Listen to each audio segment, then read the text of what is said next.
Hello and welcome to Eyewitness Report. The plan by the Lagos State government to construct a drainage system in the Isheri Osun Jakonde estate end of Okeafa Canal is greeted with resistance by some residents who allege that there are discrepancies in the process. We'll also get the views of families affected by landslides in Oguma and Ida communities as the Ebonyi state government plans to resettle them. These and more shortly. I am Yomi Otaibi. We begin from Lagos. Reactions to the proposed removal of properties in the Bucknor Jakonde extension of Ejigbo Local Council Development Area is slowing the construction of a drainage system on Okeafa Canal as aggrieved homeowners move to stop the Lagos State Ministry of Environment and Water Resources over some misunderstandings. The construction of an open concrete drainage system on the Isheri Osun Jakonde section of Okeafa Canal might have come as a huge relief for residents along the path who are still enduring consistent flood and water logs over the years. The drainage system, which is located in Oshodi Solo local government area of Lagos State, is expected to collect storm water from Isheri Osun Jakonde extension and Bucknor estates into the Okeafa Canal. However, work on the 6-month project, which commenced in December 2021, has not been consistent. This is as a result of disagreements between the Office of Drainage Services and Water Resources, who is executing it on behalf of the Lagos State government, and property owners in the area. Some homeowners are accusing officials of the ministry of inconsistently marking their buildings for demolition in a bid to create another drainage route besides the one that exists on the natural causeway as seen physically and as shown in the layout in their possession. Before the project came up, there has been an advanced team of surveyors from the ministry who were sent to do a drainage survey across the plain, because there has been an existing pathway for water to flow, which the original landowners whom we bought plots of land from laid out in their survey plan, in their layout. They had a layout, a blueprint, even though it wasn't registered, but it was their working document through which they sold plots of land in the entire space. The whole space is a valley. It's a valley, and they discovered that naturally there's a stream that flows right at the lowest point of the plain, discharging into the Okeafa Canal. That pathway was left unsold, and they placed a ban on anyone on the sale of that pathway. So as long as that pathway remained uninfringed, water collects from all parts of the plain into the stream and empty into the canal. Fine. As time progressed, some corrupt or unscrupulous members of the family connived with some prospectives and sold portions of that stream to the public. And it happened that some of them developed those portions. When there is storm, we started having flash flooding. This was in 2013. Then in 2014, because of the incessant visits of those who were badly affected by the storm to the Ministry of Environment, they sent a resident engineer by name Engineer Bakari. He came in 2014, took an alignment which was a clear diversion from the stream pathway. When we approached him, he said, though he know the exact path the water flows, but he had to take that alignment in order to avoid more people losing their properties, which in reality wasn't actually the case. We saw it as just a flimsy excuse, because on the other side, there were even more building. If the path he followed, there are even more building. So that makes his work suspect. Several properties have been marked for partial or total removal to effect the realignment of the concrete drainage. Those affected allege that the new development is being influenced by some residents who are built on the valley plane of the canal, thereby infringing on its right of way. The marking of this alignment was taken on 2nd and 3rd, like I said, November 2021, and which the contractor commenced work first week of December. So the work was going on, so which everybody was happy, okay, that we are free from the flood and all that. So which we experienced another heavy marking on 19th of January. After 1 month again, after the 2nd and 3rd of November, so we have 19th marking. So that one is not enough. We have another one on 22nd of February. Why this work was going on? So there was marking from here to the highest side of the area. So we were surprised of what happened.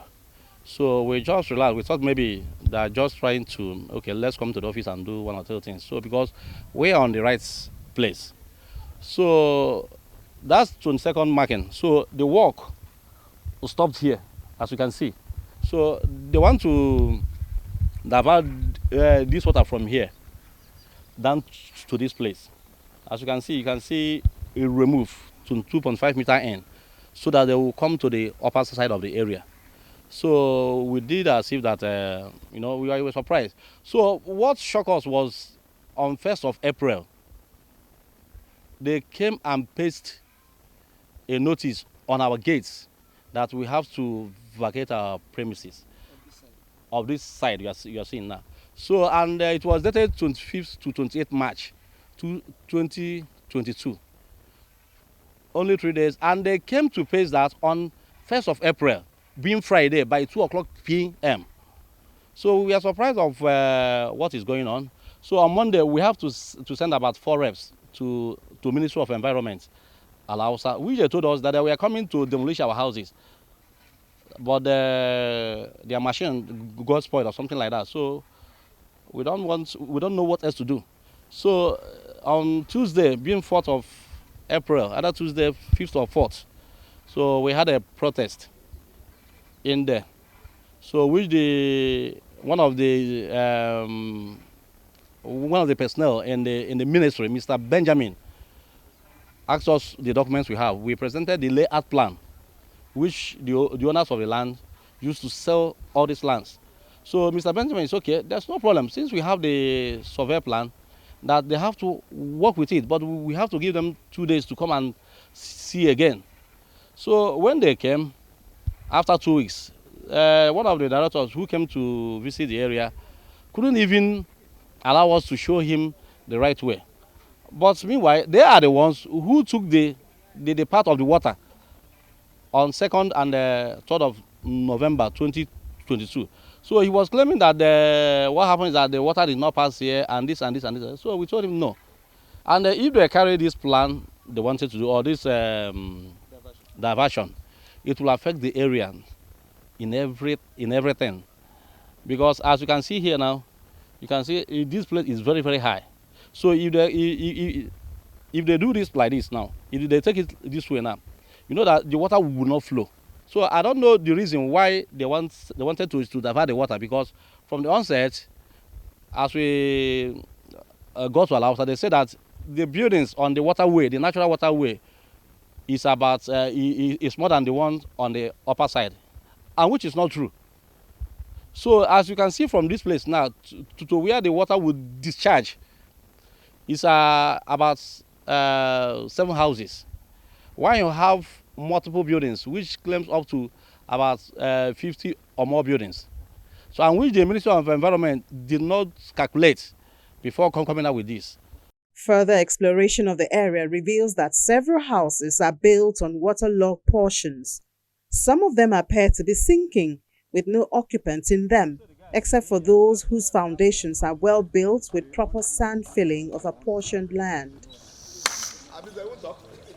More so, most of the buildings are marked for removal with dates earlier than the recent ones.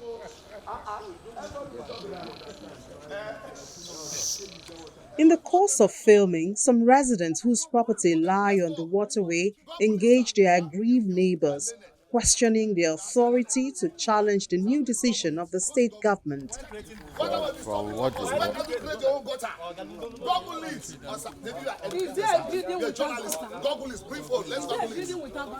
it. Google it, sir.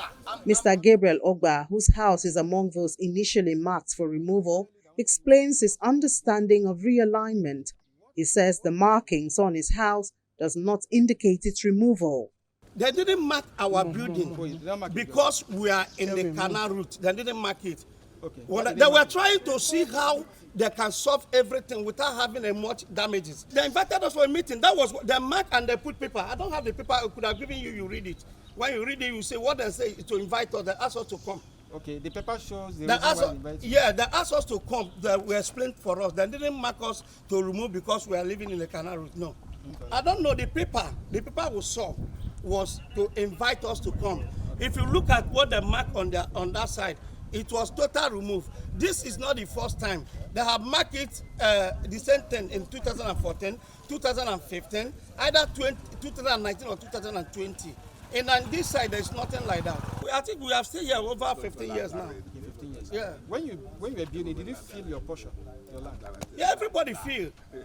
This place is a swamp. Everybody feel. Okay. When we are building, as of that time, there's no land here. There's no house. Everywhere we're just empty. Okay, but when we are buying the land, the Omonila people told us that place, they say a canal at that place. Channels Television catches up with Mr. Jamiu Saka, who claims to be one of the original settlers and a member of the family that sold the land to the present occupiers. Confirming that a natural waterway exists, he cannot ascertain the existence of a layout that captures it. The issue of the water, by the time I came there to come and meet them, issue of the water, I see the place where the water has been flow. About 14 or 15 years ago, somebody buy a plot down there. When I reach there, I tell the person, you cannot use this place. This place in future, that one is I just put that one, I just bring the suggestion. Say, as I see this water, so if anybody block this water, it will cause a problem. You don't need to, you can't use this place. I'm the one go and replace the person to another plot. It's because of that water. That is what I know. But the issue of the layout, I don't know anything about the layout because it's my brothers. But unfortunately for them now, many of them, we can testify, I can say this or say that, they are late now. So that water and the channel or what that man did there, that is what I saw. I say this place in future, if these people know, if I let this place, this road wide than this. At the same time, I tell the surveyor that time, say, well, we are still lucky. All this house, no one facing this street is backing the street. That another way is back to back. The water going this way, the house facing here and facing the other street. So we can use this road for the channel of this water. That is what I tell you before. So when you reach down, somebody sell a land there. What they call this man? And a fatai. Also, you know, it's Osofia brother and a fatai get that place to use. Wanted to use that place. Fatai came to me for the receipt of that place. I'm not the one selling the land. When I reach here, this place, you cannot use it. So this place is water. It's supposed to be a waterway. It's my suggestion then. So that is why I say, well, I cannot put hand on this. Let me go and find you another place. That is why I'll take the person to another plot. Because I'm not there by the time they do the layout. I'm not a part of them, but I'm part of the member. You only came to see it? I just came to see when they give me 2 plots there. When they share the land, he shared me 2 plots. So I came there to come and see the 2 plots. That is why I saw the how the area be and the water. So after they called me to come and give them to help them to get receipt for one person where they have been selling land to, I tell them I cannot use receipt on this place. All efforts by Channels Television to get the reaction of the Ministry of the Environment to these allegations has been futile, as concerned officials claim not to have gotten permission from the Lagos State government to speak on the matter. A recent eyewitness video and pictures suggests that work is ongoing on the project despite a suit filed against the Lagos State Ministry of the Environment in a Lagos High Court. Aggrieved residents are worried that if the realignment of the drainage continues, their properties will be affected. They are appealing to the Lagos State government and the Ministry of the Environment to stop work until their concerns are adequately addressed. Welcome back. The Ebonyi State government has promised to resettle families whose lives and properties are in danger following landslides which occurred in Oguma and Ida communities.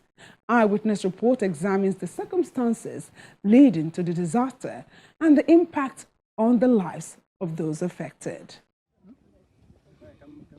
An eyewitness video shows the result of a landslide that occurred in Oguma, an agrarian community in Eda, Afikpo South local government area of Ebonyi State.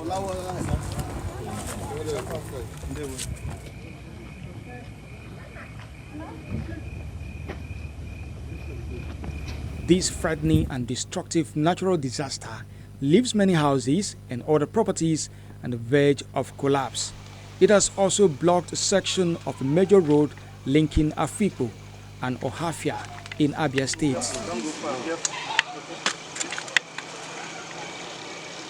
The impact of the landslide might have affected the only access road to the community. Houses and people living on the hills are still prone to danger. So what do you want us to do? To leave it like that and go? People will die. This is the second visit in the space of days by the Ebonyi State Governor, David Umahi, to see the extent of damage.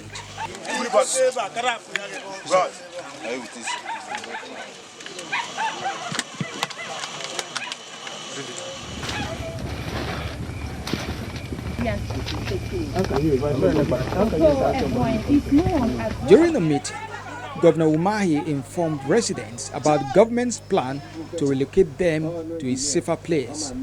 Landslide is a very dangerous thing. We have to save the lives of the people. And so, when we support you, within the limit of our resources. So, I want to tell you that that same spirit will lead us. Whatever happens is that you will get a place to resettle these people. You get a place.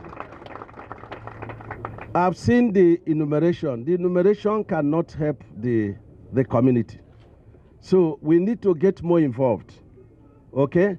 Not just paying compensation. We need to work with you to find how we can help, to have a kind of small estate where these people will have to be settled.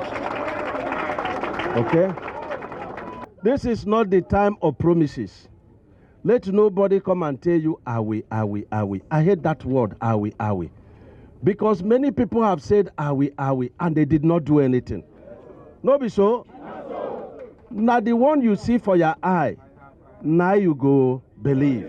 The governor further appealed to the federal government to assist in the reconstruction of the collapsed retaining wall of the Ebunwana-Ikoli-Eda Road. Up to me to report. That is up to, and I am very sure that Mr. President, when I report, will approve immediately, but it is up to the due process people to, know that people are suffering and help. And we have a lot of things in our hands. We have constructed, most of our road projects are federal government projects. But because who is federal government? We have federal government, so I had to do that. So we don't really have money to tackle this. So I'm going to report to the federal government. I want you to please escalate it in your various media houses so that we see if help could come. The relocation plan appears to be the best option for the people who are confident that the state government will intervene to mitigate the impact of the landslide. Whatever thing good that comes in must have an atom of bad perception. But in this very one, it is all about good. And whatever thing that has to do with life of people is very, very appreciative, because he is meant for the people of this place. He doesn't want any person to die. As he has visited us, I'm very happy that all his promise, he will fulfill it. He has told us that all the people who are living around that place should vacate, that he will build houses for them. He will do it. The chairman of the local council area, the commissioner for works and transport, as well as that of environment and housing, are mandated to fast-track the relocation process. We have what we call Ikunne, matrilineally speaking. People will ordinarily accept their lineage, members of their lineage. So to settle them will never be a problem. But it's also assured us of having a new housing estate. So the onus is upon the people here. It is incumbent on us to secure a piece of land for us to use to propose that estate for the people. Thank God we're already doing something, but if nothing was to be done about it, before you know it, strange animals will start coming into the place. Of course, the place is already shaking. The trees that were hit out there have already been eroded, and it's expected that it will affect the climate change of the area. But thank God that something is being done already. And as a Minister of Environment, we also come in and plant trees to ensure that we maintain the ecosystem in that place. The road is open right now, but there's still instability. There's still instability on the side of the slide. So what we still intend to cut more, at least about 10-20 meters in. So when there's any other slide, to not get to the road, or even if it gets to the road, do not impair people so much from making use of the road. At the time of this report, the relocation of residents is yet to commence. Sooner than later this is effected, the better for the safety of the people. It doesn't take so much to be a reporter on this platform. Your pictures and videos of happenings around you can tell a story that could attract developmental changes to your community. Capture the moments with your mobile devices and upload them on the Eyewitness platform on Channels TV app, which you can download from the various app stores online. Ours is to follow up with you as the Eyewitness reporter. Let's take a look at some of the pictures for the week.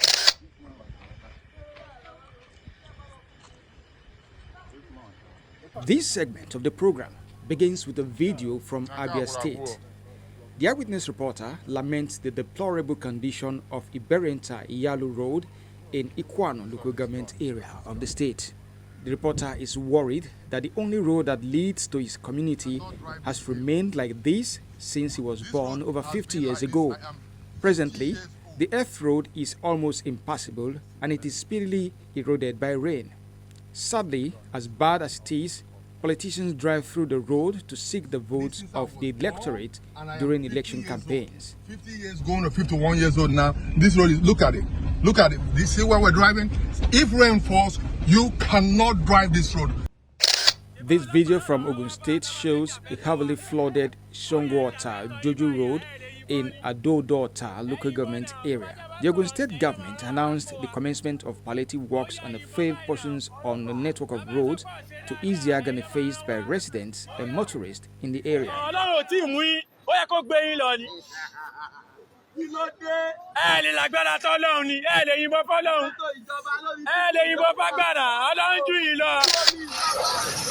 Next video from Lagos is that of a multiple accident which reportedly occurred recently at the Yanoworo end of the Apapa-Oshodi-Oworoshoki Expressway.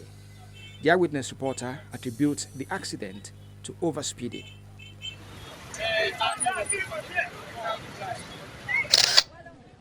The next set of videos from Karnaya village in Dotse local government area of Jigawa State, northwest Nigeria, shows residents going through a flooded road to secure their household and personal items.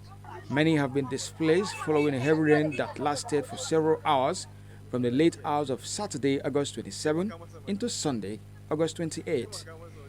Jigawa State has been experiencing flash floods since the beginning of the rainy season. And this is not surprising because the Nigeria Meteorological Agency, NIMET, had predicted large floods in some states in the country, including Jigawa. Thanks for sending those images. That's it on this edition of the program. See you again next week. I am Yomi or Taigbi.